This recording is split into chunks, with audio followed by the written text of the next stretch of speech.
All right, guys, I hope this finds everybody doing good. I want to do a little short Ohm's Law review for you for the test tomorrow.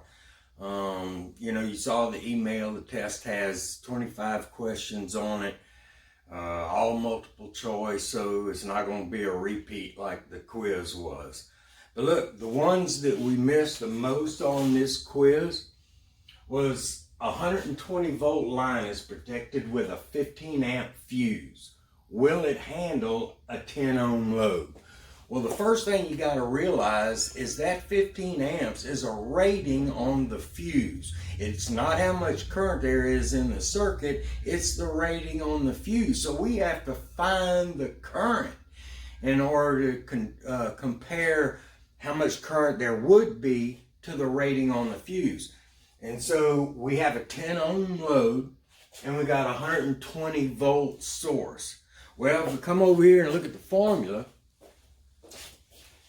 Ohm's Law formula is V over IR, which is voltage, current, and resistance. And the way this works is you cover up what you're looking for. If I'm looking for current, which in this case I'm looking for current, I'm going to take the voltage and divide it by the resistance. Now that means that you got to enter the voltage into the calculator first. Folks, you got to know what exponents to enter in there and how to use the calculator. If it says kilo ohms or something like that, you got to know what exponent to put. And then you got to know which number to put where in the formula. Right? Formula's got letters, numbers got units. So we've got to know this too in order for all this to come together. So a 120 volt line is protected with a 15 amp fuse. Will it handle a 10 ohm load? Well, we're going to find current by taking the 120 volts, divide it by the 10 ohms, and that's going to give us 12 amps of current flow. So now the question becomes, will a 15 amp fuse handle 12 amps? Well, the answer would be yes, it would handle. So you want to solve for current flow in these fuse questions, okay? The next one. Look at that. If resistance stays the same and voltage doubles, what happens to the current? Well, folks, the way you're going to work these is I gave you an equation, a simple equation.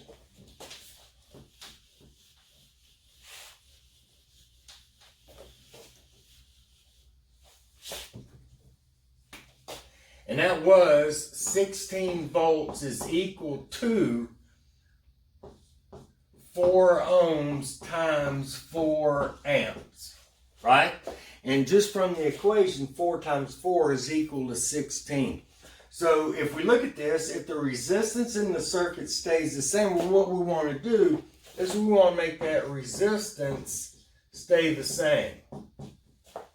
And the voltage doubles. Well, we've got to double the voltage in the equations. We want to take this 16 volts and we're going to double it to 32 volts. Okay?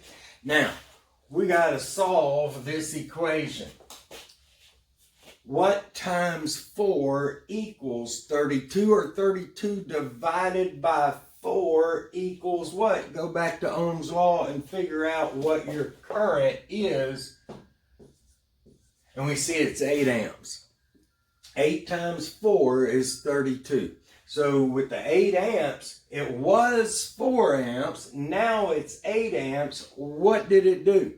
And you're going to have your choices. Did it stay the same? Well, it doubles. It doubles. So that's it. Take this equation on any of them. If it says if the resistance, let's say if the resistance doubles,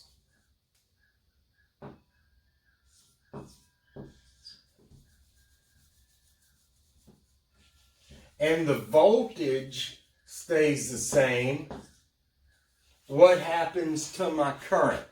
Well, then it becomes a question of what times 8 equals 16. So that being said, 16 divided by 8 is 2. So if my current was 4 amps, now it's 2 amps, it halved.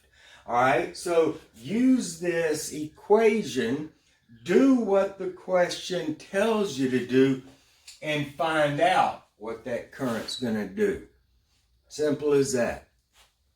Now, the other big boo-boo on the quiz was this one here.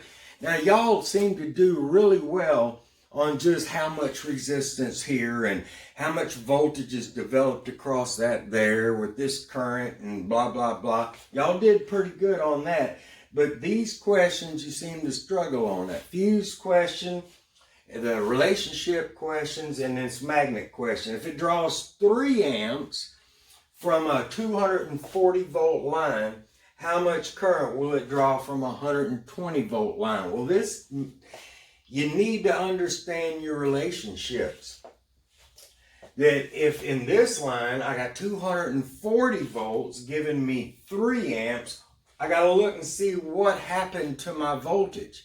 Did it double? Did it half? Did it stay the same? Well, in this case, if it was 240, now it dropped down to 120, well, it halved. And we know that voltage and current has that directly proportional relationship. So if voltage is cut in half, well, then my current would have to be cut in half as well to give me 1.5 amps of current flow. All right? Now, those are the big ones. Go over this. Make sure you got an understanding. You're going to have to move the decimal point. You're going to have to know your color code. Right. I got my notebook. No. You got to know your color code, your number line. I'm trusting you. And then this Ohm's law stuff and atomic theory. So, and atomic theory, you got the notes too. So, look, do the best you can. And if there's anything I can do for you, you let me know. Really, email's the best way. But, hey, call me if you need me. All right.